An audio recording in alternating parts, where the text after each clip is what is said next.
I buried my husband 4 years ago. I stood over an empty casket in the rain, held my son's hand, and told him his father was never coming home. I believed it. I built a whole life on that belief, a smaller life, a quieter one, but mine.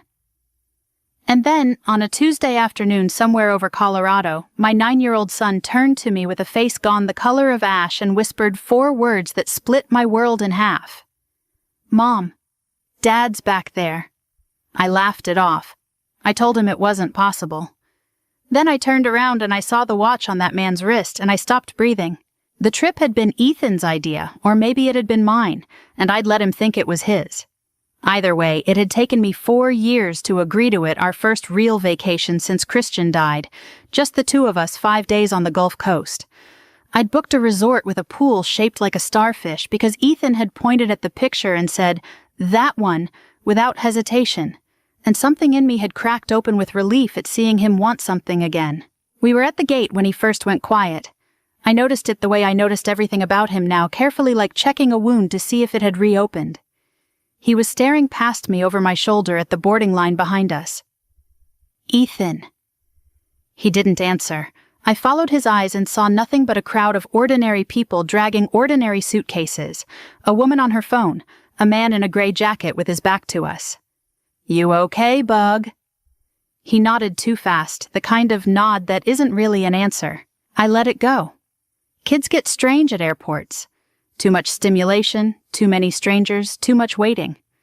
I told myself that all the way down the jet bridge, all the way to our seats, 14C and 14D a row we'd chosen together off the seat map 2 weeks earlier, Ethan tracing his finger along the aisle like it was a maze. We settled in. I helped him with his seatbelt even though he didn't need help anymore, because some habits outlive their usefulness, and I hadn't figured out how to let go of them. The plane taxied. Ethan sat rigid beside me, his knuckles pale around the armrest, and when I asked what was wrong, he said the thing again, quieter this time, like he was afraid saying it louder would make it more true. "Dad's sitting 2 rows behind us." I turned around before I could stop myself. I told myself I was doing it to prove him wrong, to show him there was nothing there but strangers, so he could relax and enjoy his vacation like a normal little boy. There was a man 2 rows back aisle seat, a paperback open on his knee that he wasn't reading. Sandy brown hair threaded with gray at the temples, in a way I recognized before I let myself recognize it. Broad shoulders slightly hunched, the particular way of sitting that comes from a man trying to take up less space than his body wants to. My stomach dropped before my mind caught up. And then I saw his left hand resting on the armrest, and on it a wedding band. And the way his thumb moved against it, an old unconscious habit turning the ring in small circles when he was thinking hard about something he didn't want to think about. I used to watch Christian do that at the kitchen table while he did our taxes. I used to watch him do it in the hospital waiting room the night Ethan was born. I faced forward. My hands were shaking so badly I had to press them flat against my thighs. I told myself it was grief playing tricks, the mind's cruel talent, for building a beloved face out of nothing, a stranger's jaw, a stranger's hands, 4 years of missing someone poured into the wrong body. I told myself this the entire flight, 3 hours of telling myself a story I no longer believed, while beside me, Ethan sat frozen and silent, occasionally whispering things I didn't want to hear. He looked at me, Mom. When we were boarding, he looked right at me and then he looked away really fast. I didn't answer him. I couldn't. I stared straight ahead at the seat back in front of me at the little screen showing our flight path crawling across a map of the country, and I thought about the folded flag they'd given me at the memorial, the one with no body underneath it, the one the Coast Guard couldn't recover from 60 feet of cold water off the coast of Maine. I thought about 4 years of birthdays and Christmases and Tuesday nights where I set the table for 2 and cleared a plate that was never dirtied. I thought about how carefully, how completely I had let myself believe he was gone, because the alternative that he might have chosen to leave us was a wound I couldn't survive twice. The plane began its descent. My ears popped. Ethan reached over and took my hand and his fingers were freezing. When we landed, the seatbelt sign chimed off and the cabin filled with the shuffle of people standing reaching for bags, murmuring to each other in the particular relief of arrival. I stayed seated as long as I could. But eventually, the aisle cleared, and the man 2 rows back stood and turned, and for 1 full second across the width of a commercial airplane cabin, we looked directly at each other. It was Christian's face.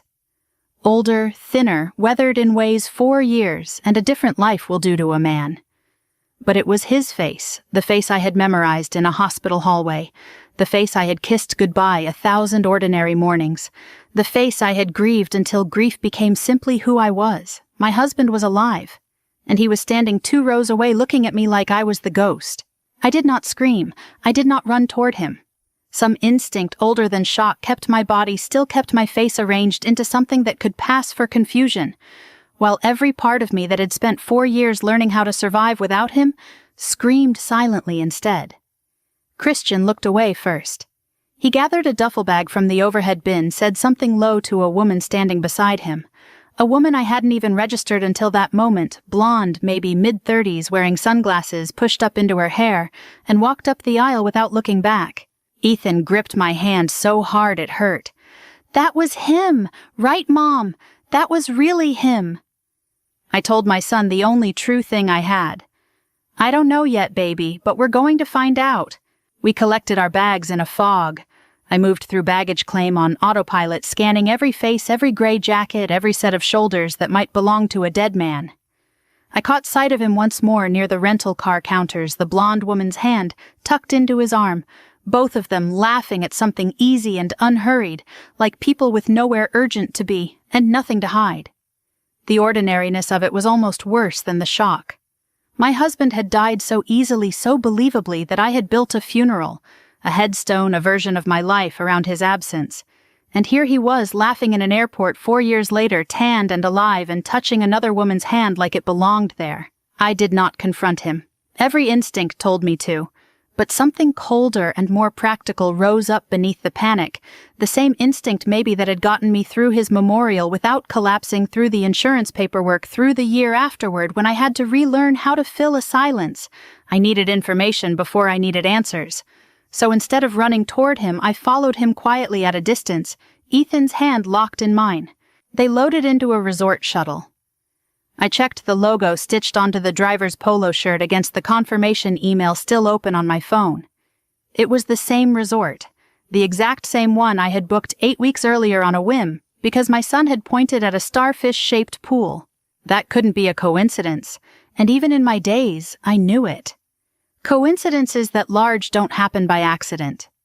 Someone had either known we were coming or something stranger was at work, and either possibility terrified me more than seeing his face had. I called Daniel Ross from the back of a taxi, my voice flat and strange in my own ears. Daniel had been our family lawyer for 12 years, had sat beside me through the entire process of having Christian declared legally dead, had held my hand literally the day the settlement came through. When I told him what I'd seen, there was a long silence on the line, long enough that I thought the call had dropped. "Julia!" He finally said, "If that's really Christian, you need to understand what you're describing. You're describing insurance fraud. You're describing a man who let a death certificate get issued in his name. That's not a misunderstanding. That's a crime, and it's one you unknowingly benefited from." I hadn't thought of it that way. I had only been thinking of him as my husband dead, and now somehow not dead. I hadn't thought about the $240,000 sitting in a trust for Ethan's education, the policy that had let me keep our house, the fact that every dollar of it now sat on top of a lie I hadn't known I was living. "Don't approach him," Daniel said. "Don't say anything to anyone at that resort. Just watch and call me if anything changes. I need to look into a few things on my end." That night, after Ethan had cried himself into an exhausted sleep in the room beside mine, I sat on my balcony with the lights off and listened. Voices carried strangely along the row of balconies that faced the courtyard pool, and 2 floors down and 3 doors over, I heard a voice I would have recognized anywhere even now, even after everything low, unhurried, with that particular cadence he used when he was trying to calm someone down. I couldn't make out the words. I didn't need to. There was no more room left for doubt. I sat very still in the dark for a long time, running my thumb along the edge of my own wedding band, the one I still wore. Though I'd told myself for years it was only habit, I thought about the version of me that had knelt in a cemetery and thrown a handful of dirt onto an empty box. I thought about how she would feel if she knew what I now knew, that the man she'd mourned had a laugh and a rental car and a woman's hand tucked into his arm and had simply chosen at some point not to come home. Around midnight I heard footsteps on the walkway below, and against my better judgment I leaned toward the railing and looked down. Christian stood alone near the pool, his back mostly to me, phone pressed to his ear voice too quiet to carry. And then, as if some old instinct told him he was being watched, he turned his head and looked directly up at my balcony. Our eyes met for the second time that day. This time he didn't look away first. He held my gaze for 3 long seconds, long enough for something to pass between us that had no name, not quite recognition, not quite warning, and then he turned and walked quickly back inside like a man who had just realized he'd been caught. By morning I understood something that changed the shape of everything. Christian hadn't been surprised to see me. That single look on the balcony had confirmed it. A man who believes he's run into his supposedly dead wife by pure accident does not simply glance up, hold eye contact, and walk away like he's closing a door. He reacts. He panics, or he runs toward you, or he freezes entirely. Christian had done none of those things. He had looked at me the way a man looks at a problem he'd been expecting to arrive eventually. I didn't sleep. I spent the early hours turning that thought over, and by the time Ethan woke, I'd made a decision. I wasn't going to walk up to that pool and demand an explanation. I was going to find out exactly what I was dealing with before I let him know how much I already suspected. I dropped Ethan at the resort's kids club for the morning, a small mercy watching him run off toward a group of other children temporarily unburdened, and went to the front desk with a manufactured question about a wrong charge on my room, the kind of small lie that gets a hotel employee talking. I described Christian carefully without using his name. The young man at the desk, eager to be helpful, pulled up a reservation and turned the screen toward me before catching himself. The name on the room wasn't Christian Price. It was Christopher Reyes. I made myself thank him and walk away calmly, though my hands didn't stop shaking until I was back in my own room with the door locked. A man doesn't accidentally end up with a different first name and a different last name. That takes a passport. That takes years of quiet, deliberate work. I rented a car that afternoon under the excuse of wanting to see the coastline, and instead I watched. I am not proud of how easily I fell into it, the parking 2 rows back, the sunglasses, the particular stillness of a woman pretending to read a paperback while actually cataloging every person who came and went from a hotel lobby. Grief had taught me patience. Apparently it had also taught me how to disappear in plain sight. I watched Vanessa. I'd heard Christian call her that once, softly, across the pool deck, laugh at something on her phone, while Christian sat beside her quiet, scanning the crowd the way a man does when he's used to checking exits. I watched them leave together in a rented sedan just after 4, and I followed at a distance that felt both reckless and inevitable. They drove 20 minutes inland to a strip mall diner, unremarkable, the kind of place tourists never find. Vanessa waited in the car. Christian went in alone and sat across from an older man I didn't recognize, silver hair, a suit too formal for the setting, a leather folder set precisely on the table between them like a prop in a scene rehearsed many times before. I couldn't get close enough to hear everything. I sat 2 booths away with my phone propped against a napkin dispenser recording, praying the diner's ambient noise wouldn't swallow every word. Most of it did, but fragments survived. The insurance won't reopen if nobody... Documents are clean, Christopher, I made sure. She can never know the account exists. I sat frozen through the rest of the conversation, unable to eat the food I'd ordered, as cover watching my supposedly dead husband nod along to a stranger's instructions about documents and accounts and things I was apparently never meant to know. That night, I sent the recording and everything I'd learned to Daniel.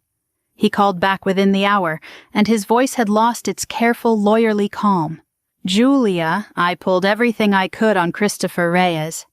There's a social security number, a driver's license issued 3 years ago in Nevada, credit history going back to right around the time Christian's death certificate was filed.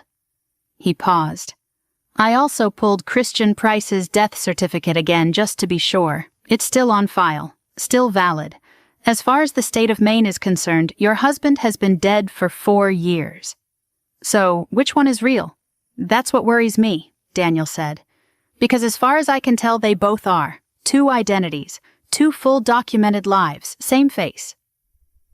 I thought about the man in the diner booth sliding a folder across a table with the practiced calm of someone who had done this many times before. I thought about the words insurance and documents and can't ever know, and about a woman waiting patiently in a parked car with no idea what she'd wandered into. Don't do anything, Daniel said. Don't confront him. Call me every hour, and if anything changes anything at all, you call me first before you do anything else. I promised him I would. I meant it when I said it. But that night, lying awake in a hotel room 2 floors above a man who had let the world believe he'd drowned, I understood that watching from a distance was no longer going to be enough. Whatever Christian Price had become, he was no longer someone I could simply observe from a balcony and wait to understand. I decided to talk to Vanessa the next morning, though I told myself for an hour beforehand that I wouldn't. I told myself it was reckless that Daniel had warned me against exactly this kind of move. But I kept thinking about her waiting patiently in that parked car outside the diner, laughing at her phone with no idea what her boyfriend had just handed a stranger in a leather folder. Whatever Christian had become, she hadn't chosen this. She deserved, at minimum, someone willing to look her in the eye. I found her by the pool, a lone Christian off somewhere on one of his mysterious errands. I sat 2 loungers down and struck up the kind of conversation strangers have at resorts, whether the overpriced piña coladas, whether the beach or the pool was better in the afternoon heat. She was easy to talk to, warmer than I expected, with a laugh that came quickly and without guard. I hated how much I liked her within the first 5 minutes. She mentioned her boyfriend eventually, the way people do when they're happy and want an excuse to talk about it. 2 years together, she told me. He'd said he was a widower. No kids, he'd told her that, specifically that he and his late wife had never had children, that it was one of the quiet griefs of his first marriage. He'd said he moved out west to leave old memories behind. I kept my face still and asked the kind of gentle follow-up questions that invite more sharing rather than suspicion. She showed me pictures on her phone, unprompted, proud in the easy way of new love Christian on a hiking trail, Christian cooking in what I recognized instantly as a kitchen that wasn't ours, Christian laughing at something off camera, and then one photo, an older one at some kind of anniversary dinner. His left hand rested on the table and even scaled down on a phone screen I could see it. He still wore his wedding ring, turned inward, the band facing his palm, easy to miss unless you knew exactly what you were looking for. I knew exactly what I was looking for. Something in my chest cracked open in a way I hadn't expected. Not relief, not vindication, something closer to grief. Fresh and strange grief for a version of loyalty I couldn't make sense of. A man does not accidentally keep his wedding ring turned inward on his hand for years while building an entirely separate life with someone else. That isn't carelessness. That's a decision repeated every single morning to remember what he'd walked away from. I excused myself before Vanessa could notice my hands trembling. I told her it was lovely meeting her, and I meant it, and that unsettled me more than almost anything else that had happened since the airport. That evening, walking Ethan back from the kids' club, Christian found me. Not accidentally, I understood that nothing about this man's movements around me had ever been accidental. He stepped out from beside a row of palm trees along the path, and Ethan froze mid-step beside me, staring up at his father with an expression I couldn't begin to name. Christian didn't look at Ethan first. He looked at me. 4 years compressed into a single terrible silence, and then he said the only thing he seemed able to manage. Please, not here. I wanted to scream at him. I wanted to demand every answer at once. Why, how, what he'd told himself in the 4 years he'd let his son grow up believing he was dead. Instead, I found myself simply nodding because Ethan was standing right there, small and rigid, and watching his father with the kind of raw, unguarded hope that broke something loose in my chest. Christian's eyes moved to him, then finally, and something passed across his face, pain unmistakable, real, before he forced himself to turn and walk away. Ethan didn't cry until we were back in our room. He asked me questions I had no answers for. Why didn't Dad hug me? Why did he look sad? Is he going to come home now? I held my son and told him the only honest thing I had left. I don't know yet, baby, but I'm going to find out, and I promise I won't stop until I do. Later, once Ethan had finally drifted off, I stepped out onto the balcony for air and noticed something I hadn't before, a man in a dark jacket standing near the far end of the courtyard, not moving, not on his phone, simply watching the building. Watching. I realized with a slow chill the exact section where Christian's room was. I had spent 2 days convinced I was the only one hunting for the truth. Standing there in the dark, I understood for the first time that I might not be the only one watching Christian Price. And if that was true, then whatever he was running from 4 years ago might not be finished with him yet. Christian came to my room just after midnight. I almost didn't open the door. Every instinct told me to call Daniel first, to follow the plan, to not be alone with a man I no longer knew how to read. But I opened it anyway, because some part of me needed to hear whatever he'd come to say, needed it more than I needed to be careful. He didn't try to embrace me. He didn't apologize first the way I'd imagined he might in the darker hours of the last 2 nights. He stood in the doorway looking older than his years and said the only thing that mattered. Everything you believe about what happened to me is only half true. I let him in. I sat across from him at the small table by the window, arms crossed, and told him to start talking and not stop until I understood everything. He told me about a man named Aldrich Voss, a name I'd never heard, a business partner in a shipping logistics venture Christian had quietly invested in the year before he disappeared. He told me the venture had been a front, that he'd stumbled onto financial records that didn't add up, transfers routed through accounts that existed only on paper money, moving in patterns that made sense, only if you assumed the cargo being shipped wasn't the cargo being declared. He told me he'd tried to go to the authorities quietly, and that within a week someone had made it clear to him without ever saying it outright that his family's safety depended on his silence. They didn't threaten me directly, he said. They're smarter than that. They mentioned Ethan's school. They mentioned your route to work. That was the whole message. He told me about the fishing trip, about how it hadn't been an accident so much as an opportunity he'd manufactured out of desperation. A boat capsized deliberately in a stretch of water, known for its currents. A life vest left floating where it would be found a body that would never surface because there had never been a body to surface. He told me it was the only way he could think of to make the danger disappear from our lives without dragging us through it. I didn't believe him. Not entirely, not yet. Grief doesn't undo itself just because someone hands you a story that fits the shape of the pain. If that's true, I said, then why didn't you come back once it was safe? Why did I get 4 years of silence and a woman named Vanessa who thinks you buried a wife who never existed? He didn't answer right away. When he finally spoke, his voice had gone rough in a way I remembered from the worst nights of our marriage, the nights when something in him closed like a fist. Because I didn't know when it would be safe, and every year that passed coming back got harder to imagine, not easier. I told myself I was protecting you by staying gone. I'm not sure anymore how much of that was true, and how much was just easier than facing what I'd done to you both. He handed me a small drive, the kind that fits in a coat pocket, along with a folded page of handwritten names and account numbers. He told me it was everything the man in the diner, Aldrich Voss's network, the documentation that had taken him years to quietly assemble from the shadows of his second life. He said it was proof, if I wanted proof, that at least the reason he'd vanished had been real. I called Daniel the moment Christian left. He took the drive from me the next morning without a word, disappearing into his room with his laptop for nearly 3 hours. When he finally came out, his face had the particular stillness of a man forcing himself to stay professional.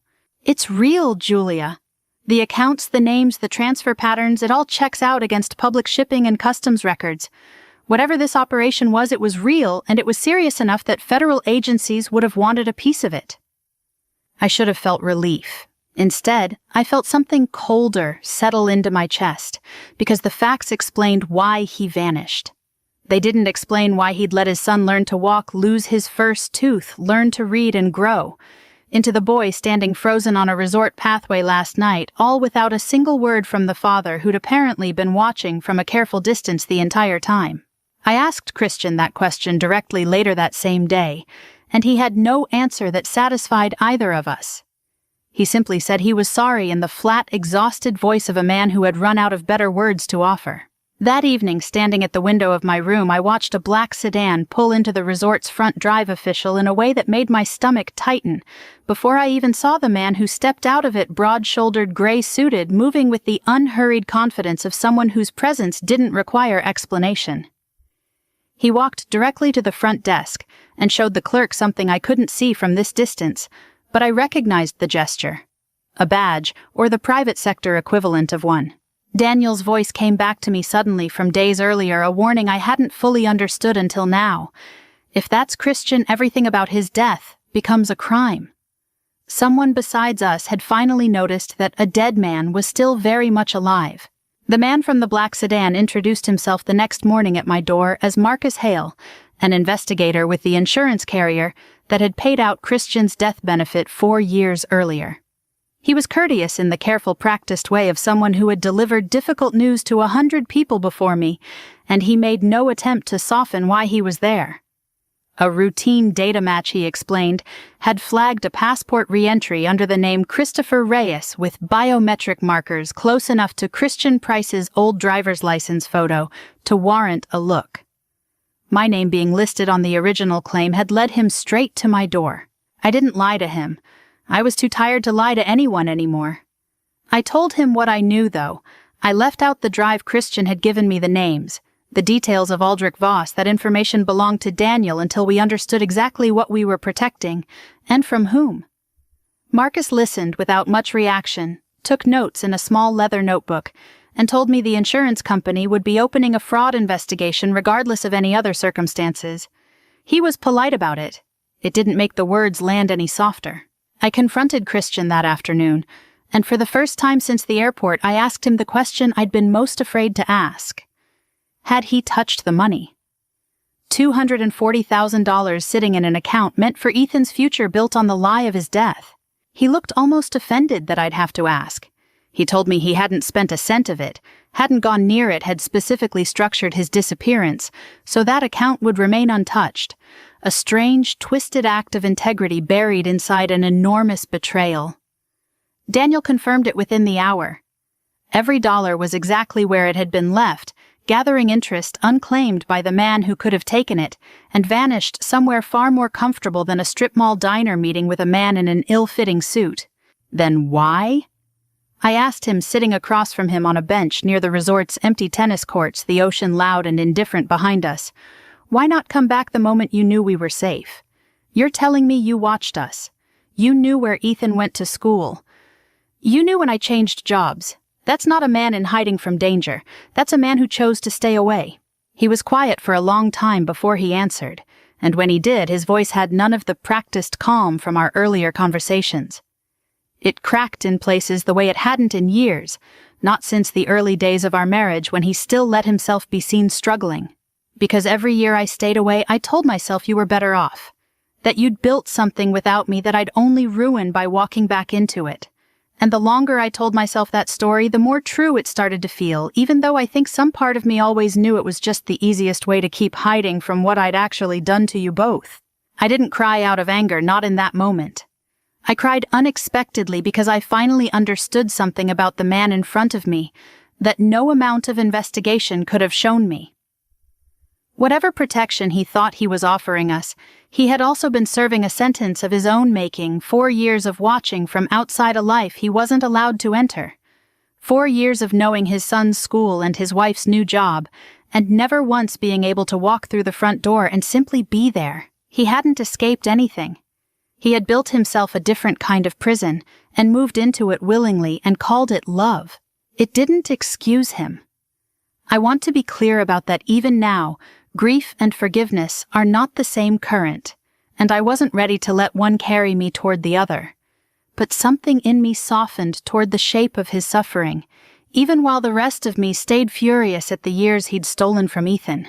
That evening, Marcus returned this time with a folder of his own, and the conversation took a turn none of us had anticipated. The financial network Christian had fled Aldrich Voss's shipping operation had drawn far more federal attention over the past 2 years than Christian himself had realized while hiding from it.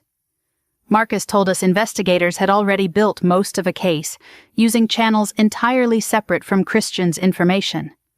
What they hadn't had until now was a witness willing to testify to how the operation had specifically threatened a private citizen into faking his own death to keep quiet. "Your husband," Marcus said, choosing the word carefully, watching my face as he said it, "wasn't the architect of anything. He was leverage. Somebody used him to keep a much larger operation quiet, and whoever orchestrated the scheme that made his death look convincing is the person we actually want." I sat with that for a long moment, turning it over. Christian hadn't been the villain of this story after all, not exactly. He'd been a frightened, flawed man who had made an unforgivable choice for reasons that were at least real. But someone else, someone still unnamed, still out there, had built the machinery that made his disappearance possible in the first place, and that person had never once had to answer for the 4 years my son grew up without a father. The arrests came 3 weeks later after we'd all returned home, and the resort had become nothing more than a place I never wanted to see again. Marcus called Daniel first, and Daniel called me, and within a single phone conversation I learned that Aldrich Voss and 2 of his associates had been taken into federal custody on charges spanning money laundering, wire fraud, and conspiracy charges built on financial records that reached back years before Christian had ever gotten tangled in the operation. The evidence Christian had handed me in a hotel room, the drive I'd carried home in my coat pocket like something radioactive, had become one piece of a much larger case the federal government had already been quietly building. Christian was never charged with anything connected to Voss's operation. The investigators were clear about that, and clear about crediting his cooperation. But faking his own death, filing false paperwork, and living under a fabricated identity for 4 years were crimes in their own right, regardless of how sympathetic the reasons behind them had been. He turned himself in voluntarily the week after we returned, walking into a federal building in a gray suit that made him look like a stranger. And I sat in the hallway outside with Ethan's hand in mine, while lawyers used words like restitution and cooperation agreement, and time served in ways that meant very little to a 9-year-old boy who only wanted to know if his father was going to prison forever. He wasn't. The judge, weighing 4 years of self-imposed exile against a man who had ultimately helped dismantle a criminal operation rather than profit from it, handed down a sentence of probation and several hundred hours of community service, along with a formal repayment plan for the insurance benefit the company had already quietly agreed not to fully reclaim, given the circumstances. It wasn't justice in any clean sense. It was simply the shape the law had room for. Vanessa left before any of the hearings concluded. I heard secondhand through people who still knew people at the resort that she'd moved back to Ohio, closer to her sisters, and that she hadn't spoken to Christian since the week the truth came apart in her hands. I thought about her sometimes in the months that followed a woman who'd fallen in love with a man built entirely out of a lie, who'd lost 2 years to a relationship that never had a real name attached to it. I hoped wherever she was that she'd found her way to something honest. Christian asked to see Ethan before his first day of court-mandated community service, and I said yes, though everything in me still hesitated at the idea. I told myself it wasn't for Christian. It was for my son, who deserved the chance to say whatever he needed to say to the father he'd spent 4 years believing was dead, and one strange, disorienting week learning was alive. The meeting happened in my living room of all places, the most ordinary setting for the strangest conversation of our lives. Christian knelt down to Ethan's height, something he used to do naturally when Ethan was small, and I watched the years of habit come back into his body even after everything that had changed. He didn't reach for a hug. He didn't ask for one. "I'm sorry I wasn't there," he said, and his voice broke in a way I'd never once heard in 12 years of marriage. Ethan looked at him for a long time longer than felt comfortable, the kind of long, unflinching look only children seem capable of giving. And then he said the sentence that undid something in both of us at once. I already learned how to live without you." There were no tears from Ethan.